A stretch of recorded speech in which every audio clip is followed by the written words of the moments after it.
Hi everyone, it's Paul and welcome to my video for day 3 of the 2023 Cheltenham Festival. Day 2's now been and gone. Got a kick in today, it's got to be said. It's unfortunately a lot of horses that I fancy just totally ran no sort of race, even in some situations. Like of Edwardstone was really, really disappointed in particular. Time Hill just didn't jump. I fancied Sir Gerhardt. That blew up. I think that one badly needed the run. That's one to watch, I think, for Punchestown or Aintree next time, that one.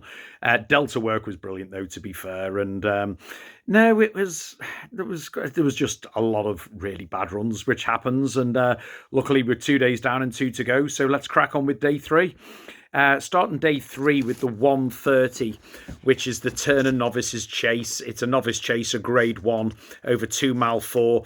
And I'm all about Mighty Potter here with the ground going soft. Remember, day 3, it uses the new course on day 3, which is an even bigger test of stamina. I personally thought Mighty Potter, given he does have a habit of making some mistakes in his races, I thought they would have stepped up to 3 mile for the RSA, but they didn't. But with the ground likely to be riding very much on the soft side, I think this is going to be ideal for him. Gordon Elliott trains, Davy Russell rides, 4 from 4 over fences. Yeah, he does make mistakes, but he does seem to snap back on the bridle, and he's so strong in the finish. He clearly stays a lot further than this 2 mile 4, I believe. And I don't think this is the best renewal of this race, to be fair. So all things being equal, he should be a lot better than everyone else here.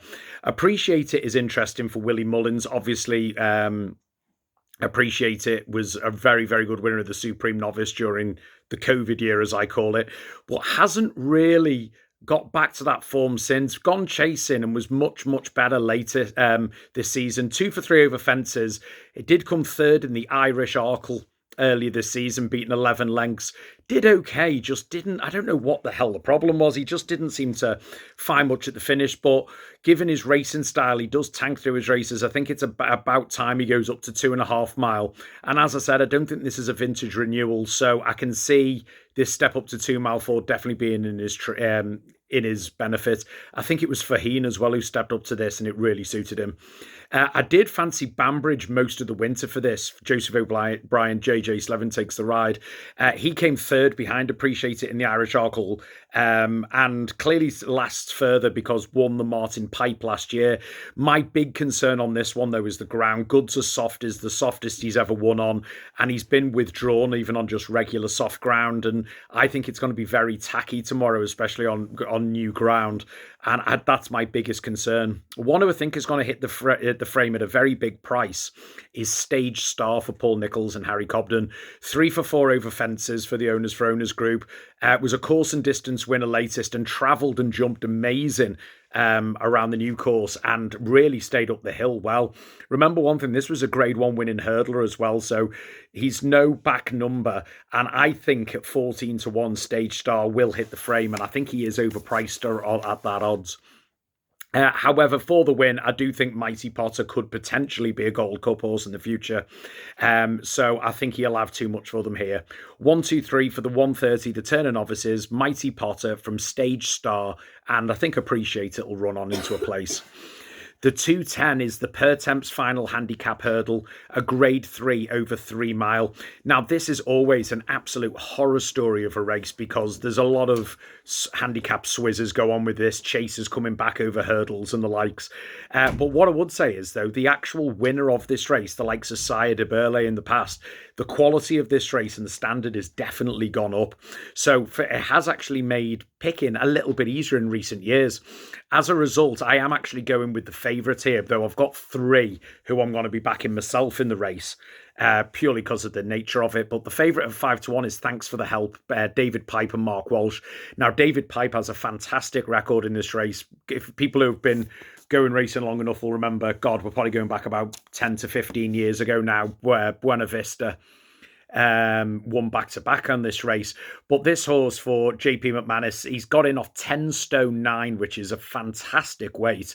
And his win at Chepstow last time he was toying with them all the way up the straight. And if you can last 3 mile or 2 mile 7 in heavy at Chepstow, you will get 3 mile around Cheltenham, pretty much guaranteed. I like the fact he's got form looking through it in bigger fields as well. He came third of 24 at Punchestown last year. So the hustle and bustle of a big field doesn't hold any sway for him. And as I said, 10 stone 9, that is a fantastic weight. The other one that I'm going to be backing is the Bosses Oscar for Gordon Elliott, Ben Harvey taking the ride, claiming 5. He's at the different end of the scale. He's got 11 stone 12 before the claim, but he's consistent. He loves soft ground and big fields, so he's got everything he wants here. And he's actually £6 lower than when he came second this race a couple of years ago. Obviously, he's a few years older. He doesn't get his head in front that often. It might be that he does today, but either way, 12 to 1, I'm pretty sure you'll get a big run for your money. The third one that's got to go on the list purely because it's 20 to 1 and I think it's overpriced with most bookmakers paying top 6 on this is Hector Javelix for Charlie Lonsdon with young Lily Pinchin taking the ride, claiming 3. Again, attractive weight of 11 stone 1 before the claim. He was a course and distance winner on soft and was doing all of the best work right at the end of the race. Loves big fields, definitely improving. And Lily Pinchin struck up a really good rapport, and she is a very good young jockey. As you know, I've got forecast in the Martin Keithley yard, etc., and she does a lot of work and has ridden for them, and she's highly rated. She's, her claim's down to 3 now. But I just think at 20 to 1 for a course and distance winner at a field of this size on soft going, Hector Javelix is a huge price. Also, other ones to mention here, Walking on Air for Henderson and de Boinville was very good win latest and is very lightly raced. Could be anything this, so could be ahead of the handicapper. The big concern is twice becomes a non-runner on soft ground, and it's going to be very soft here. That is a concern. And the one who would have had him a 1, 2, 3, but it does have a big question mark against it, is Maxim for Gordon Elliott and Davy Russell. Dead easy winner of the qualifier back in early December. In his latest run, though, got no luck in running, but got a serious gash, according to the Racing Post, to the inside of his hock. After he won the trial, or the qualifier, he went up £19 for that. So that is a huge concern. And also, having an injury like that just 5-6 weeks ago, I suppose it could have just been the injury stopped him because he was heavily back that day. The injury might have stopped him, but we don't know, and I don't like variables in a race like this. And you've got to mention who I tipped up last year for the frame and knee hit it, Julie, which is Mill Green, again for Henderson, Darryl Jacob taking the ride. Run at the festival twice, placed twice, third in this last year. But his form this year isn't as good. And I've got to be honest, this looks like a better standard of race, to be honest with you. But 1, 2, 3 then for the Pertemps final. I'm going for Thanks for the Help from the Bosses Oscar and Hector Javelix. Which brings us to the 250, which is the Ryanair Chase. It's a grade 1 over 2 mile 4. And this, I do believe, is all about Shishkin. I was absolutely delighted last time out when they stepped him up to 2.5 mile. And it was the Holy Grail. It's what he needed.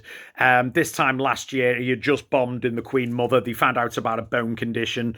And a lot of others thought, this could be the end of him. But one thing I would say about Nicky Henderson, he brought Altior back practically from the death at one point. The same with Sprinter Sack from his heart operation, and he's done it again with Shishkin. He came third in the Queen Mother, which actually wasn't a bad as run, even though he was a short price. It wasn't a bad as run as you think, especially after so long out. And he said immediately, no, he clearly needs a lot further. Stepped up last time, and he was just absolutely sensational. He likes to be fresh, and he's only had 2 runs this year. That race in the end, I think it was Ascot, wasn't it, last time out, just pretty much turned into a schooling session. And on all known form, he's miles better than everything that's here. Even money's probably about right. I think the only thing that can beat him here potentially is the bounce factor. Blue Lord is in here for Willie Mullins, and this one is a very consistent horse, but has a habit of bumping into one and finding them too good. I think that'll be the same again here. I think the main threat is actually going to be Janadil in the McManus colours. He was very good second to Allaho, the 2-time reigning champ. Obviously, he's not back again this year due to injury, but he does seem to find his form in the spring, and he did run a very solid race when second to Allaho last year. And I think that this has been the target all year. And at 9 to 1, that's actually not a bad each way price. Envoir Allen's in here, and a few years ago, we had the world at his feet. But since then, he's just been the model of inconsistency. Won really, really well in Ireland at Down Royal when he came back and everyone thought he's back, and then completely bombed in the King George. So with him, you just do not know what you're going to get. While Fury Road is very, very consistent. And the good thing is usually touchwood a very accurate jumper. I think he needs further than 2 mile 4.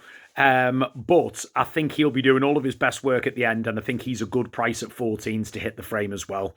1, 2, 3 for the Ryanair Chase, Shishkin from Janadil and Fury Road. Which brings us on to the 5th race, which is the big race of day 3, which is the 3:30, which is the World Hurdle, Grade 1 over 3 mile. Now, this has got a very interesting race this year because it's got newcomers coming through combined with old campaigners, shall we say. Of the newcomer on the scene the top 2 in the market are newcomers on the 3 mile World Hurdle scene. T-Hoo-Poo, Gordon Elliott and Davy Russell. Group 2 winner latest, went up to 3 mile and immediately went straight to the head of the market for this. He did it visually very impressively, and you can't knock the visual, and it was a very decent time as well. What he beat, it's no great shakes. I think some ran below the form. But I think he's a worthy favourite, shall we say, for the World Hurdle here. Blazing Carl came back after a long, long time off and was absolutely sensational. But he had his injury problems then. And then last week, he was actually favourite. He overtook T-Hoo-Poo very briefly in the market. But then came the rumours of he got a knock, I think it was then. Then he got an infection. He missed a couple of key pieces of work. And that's my bigger concern here. It's a very much an interrupted preparation, which we saw it with a former World Hurdle winner, Penn Hill, a few years ago, where they said it hasn't gone to plan, but, we'll take our chance, and it didn't quite come off. Now, it might be the setback wasn't as much as you think, and he's a lot better than these, but that's too much for a horse that's currently 7-2. It's too much unknown, and I'm not a fan of that.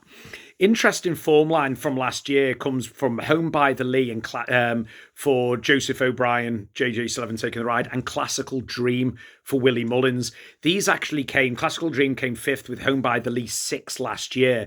And even this year, they've got very similar form lines. But for me, Home by the Lee has actually improved this year. And what I would say is he's in better form going into the festival this year than he was last year, a lot better form. So I think if he came 6th last year, I think he's likely to improve on that. So Home by the Lee looks a good bet to hit the frame. You've got to mention old Paisley Park because he's a former World Hurdle winner and just seems to have been around forever, doesn't he? Let's face facts. Brilliant to see him win at Kempton earlier this season. Went for the cleave it was, and it didn't quite come off again. He should run a race, but nothing against Paisley Park. If he's winning or even realistically hitting the frame here, it's probably not a vintage renewal, if we're being honest. The Cleve winner is Gold Tweet coming over from France. But as I said, I just think the Cleve this year, I just don't think that form is worth as much as some of the other form out there. And as such, I think Gold Tweet, he's 12-1, which is rare for a Cleve Hurdle winner. But I think that's justified because I don't think it was the best. So for the winner, I'm actually going for the horse of tip the last 2 years, which is Florin Porter, which he won the last 2 years. Gavin Cromwell trains, Danny Mullins taking the ride. He's had 2 runs and been beaten both times this year. His comeback getting beaten over 2.5 mile doesn't concern me in the slightest. He always needs his comeback and it was too short. His defeat at Leopardstown, though, where Home by the Lee won, that does concern me. But I've watched that race back, and you can watch it on like Racing UK replays 3 times. Danny Mullins gave that horse an absolute pig of a ride, and he usually rides so well. That's why he always rides him at the festival, etc. He set the fractions. He was going great, but then I think he just switched off, and some flew past him. And then he was playing catch up. It also came afterwards in that race. He knocked a joint and he was lame afterwards. And at one point they said, oh, it's a fight to be fit for the festival. He only missed a couple of weeks' work and apparently has been back in great order since. My concern for him is his Classical Dream trying to chase him on, take him on, but that didn't happen last time. And there's no real... I don't think there's any real horses that might take him on if he gets a good start. The trip is obviously no problem, as is the ground. It's the same as when he's won it before, and it's 6-1. I just think Flooring Porter looks destined, as long as Danny Mullins rides him properly this time, to run a really big race. 1, 2, 3 then for the 3:30, the World Hurdle, Flooring Porter from T Hoopu and Home by the Lee. Then is the 4:10, which is a race I hate, which is the Plate Handicap Chase, Grade 3 over 2 mile 4 furlongs. It's not my favourite race at the festival, and even less so this year. Throughout the winter, at one point I had 6 horses in my tracker for this race. Then some were ruled out and it got down to 4. Then at the declaration stage, it was 3. And as of 2 days ago, none of anything that I'd picked out through the season were running. So I've literally had to come at this from scratch. The good thing about this is Cool Cody, previous winner, is in here. So they're pretty much guaranteed to be a big pace on because he just goes off like a lunatic, which is good. His form hasn't been particularly great this year, so I think he's going to likely set it up for others. So Scottish has been the favourite for this for a long time. For Emmett Mullins, Mark Walsh takes the ride. 11 stone's a nice weight. Novices have been running really well in handicaps, and always that seems to be the new thing at Cheltenham, really. He doesn't win very often, but you hate to say it, is the handbrake on. Do you know what I mean? For a race like this at the festival. I do think So Scottish is an improving horse and is likely to hit the frame. There's a very tight course and distance form between 3 horses, Il Ridotto, Fugitive, and Midnight River. Now, Il Ridotto and Fugitive basically came next to each other and have run against each other a few times. But the strength of that handicap form, I'm not completely convinced by. I think there is stronger form out there. But one horse who has actually beaten Fugitive and Il Ridotto by a long way. Il Ridotto and Fugitive have close form lines with each other. Midnight River ran against them and battered the pair of them. Now, he's run 3 times and run 3 great races at Cheltenham, Midnight River, including when 3rd in the Paddy Power Chase. Now, that is as solid a piece of form as you can look for, I think, for Midnight River. And the only problem is, by coming 3rd in the Paddy Power, and he's, as I said, he's run well before, he's been eking up the weights. Not by loads, by doing good runs, but not winning. However, I just looked and he's 10-1. And in a race where you can easily back a couple because it's such a big competitive field, Midnight River is going to be one of the ones that I'm putting for the frame because 10-1's too big. For the win, though, I'm actually going with what I consider to be the class horse of the race, and that is Hoton Color for Willie Mullins, with Michael Sullivan taking the ride. He's been highly tried the last 2 seasons. The last 3 seasons. Every run is grade 1, grade 2, grade 1, grade 2. He's shown good aptitude for Cheltenham. He came 3rd in a Triumph Hurdle, which was very, very solid run. Came 6th in the Arkle last year, but Willie Mullins said straight afterwards he needs soft and heavy ground, and it was very, very quick, good ground last year. So that actually wasn't a bad effort. This season, he's been massive. You just look at the form. He's been massively tried in grade 1s and against all the best of the best in grade 2s. This is a grade 3 handicap, so it's a huge step down in class. But like the latest run, I think he would have won if he didn't tip up 2 runs ago and tip out. 2 out, and then he got placed again in a much stronger race than this. And he'll be relatively fresh. So I think Hoton Color, currently around 7-1. As I said, most bookmakers are paying top 5. I just think he's the class horse of the race. And if he turns up and does what I know he can do, he'll take a lot of beating. 1, 2, 3 then for the 4:10, the Plate Handicap Chase, Hoton Color from Midnight River and So Scottish. 4:50 is the Dawn Run, Muir's Novices Hurdle. It's a grade 2 over 2 mile, 1 furlong. Again, gutted on this one. I was all over Ashrow Diamond since when it won last time. Got into trouble somehow. It was a terrible ride. Got out and flew. But then I found out, I don't know if it was illness or a knock earlier this week, but she's not running. And I was absolutely gutted because I really fancied that. But for that now, it does look like a penalty kick for Lucia, or Lucia, however you want to pronounce it. I'm going for Lucia. For Nico de Boinville, Nikki Henderson. She's 4 from 4 over bumpers and hurdles. She's never been off the bridle. And she just looks an incredibly good horse, like Ashrow Diamond was. She looks an incredibly good horse. I said the contest between Ashrow Diamond and Lucia was going to be the The class horse versus the street fighter. Lucy has certainly got an element of class to it. The slight concern I've got is Nikki Henderson run Pertemps in this race. And she was 5-4 and didn't run any sort of race. The difference was with that, it was a first run from France. Lucia's got form in the book. She's done it on the track, and I think she'll take a lot of beating. A lot of joy is in here for Willie Mullen and Paul Townend, and any Muir novice, Muir that they've got, you've got to take massive notice. Won a maiden very well, but hasn't been tried above that. This is a proper grade 2 against some really battle-hardened horses. She could be the next Quavega. We wouldn't know. She's only won a maiden. So for that reason, currently around 9-2.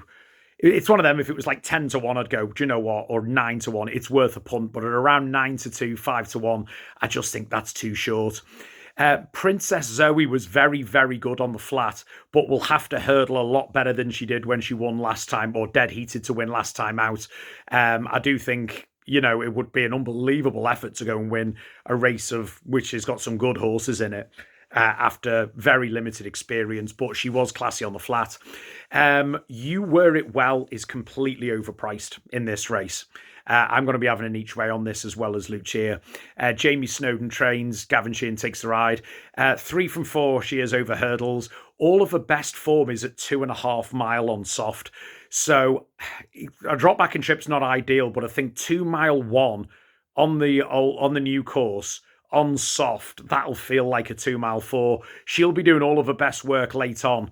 What I like about this, though, even though Hermes Allen bombed badly today, I'm still waiting to see. I think it came out there was a problem that came to light with Hermes Allen. But she came second in the Challow Hurdle against the boys. And that is a good piece of form. This is back against her own sex and currently around 14-1. That is massively overpriced. I still think Lucia will win, but I just think that's a huge price. For the frame, I would love Magical Zoe to hit the frame for Henry de Bromhead. Obviously, this year, the Dawn Run Mers Novices is run in memory of Henry de Bromhead's son, who died in a pony riding accident last year, which was just absolutely shocking. I don't think Magical Zoe is necessarily going to win, but I can see her running into the frame. She's an extreme hold-up horse, and at the moment it's very hard coming from off the pace at Cheltenham the last few days, but I would love it for Henry de Bromhead and the family if it could end up winning with this race, or at least running well. That would be fantastic to see. But for the winner, I do think now it has become a penalty kick for Lucia, and I think she'll take full advantage of it. 1, 2, 3 for the 450, the Dawn Run Mers Novices, Lucia from You Wear It Well, and Magical Zoe. Which brings us on to the 5:30, the finale of day 3, which is the Kim Muir Handicap Chase for amateur riders. It's a class 2 over 3 mile 2. And I have actually, because of the ground, I've actually changed my selection on this one, which could be dangerous. I was always, and have been for about the last 6 or 7 weeks, with Stumptown for Gavin Cromwell, Barry O'Neill taking the ride. Won his last twice really well, clearly improving, but all of his form is on good ground or good to soft at a push. Has actually had 3 times non-runner on soft ground. So that was okay when he was younger, but clearly they don't want to run on soft if they can get away with it. Now, don't get me wrong, as horses get older, they mature more.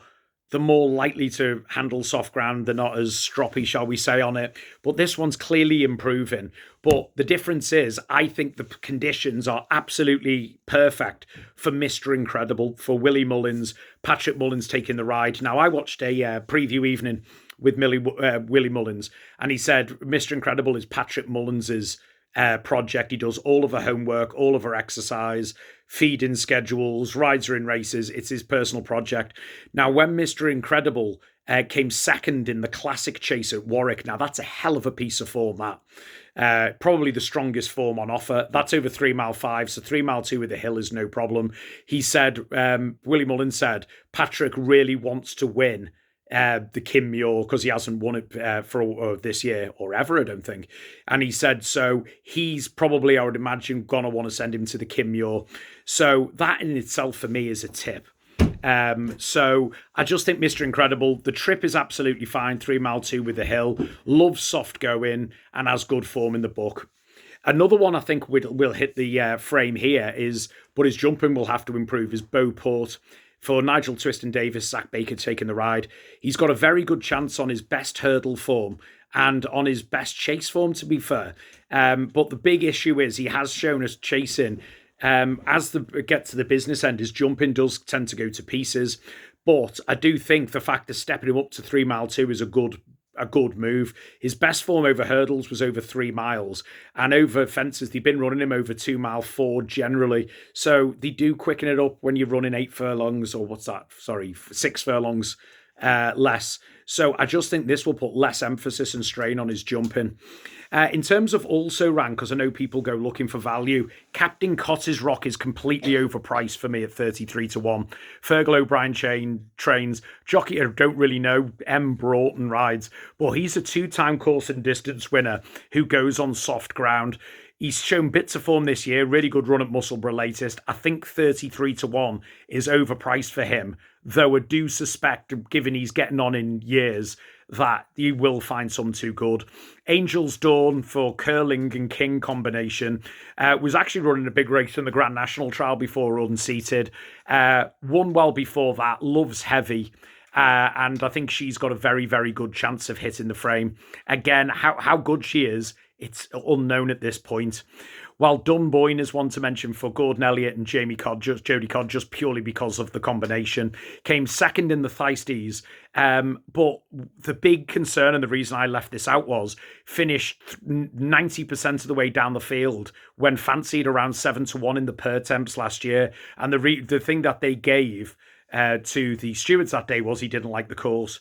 So unless that was just a massive blag, we think he didn't like the course and within a year he suddenly does like it. Maybe, I don't know, but for me at 7-1, that's a huge concern that I've got around that.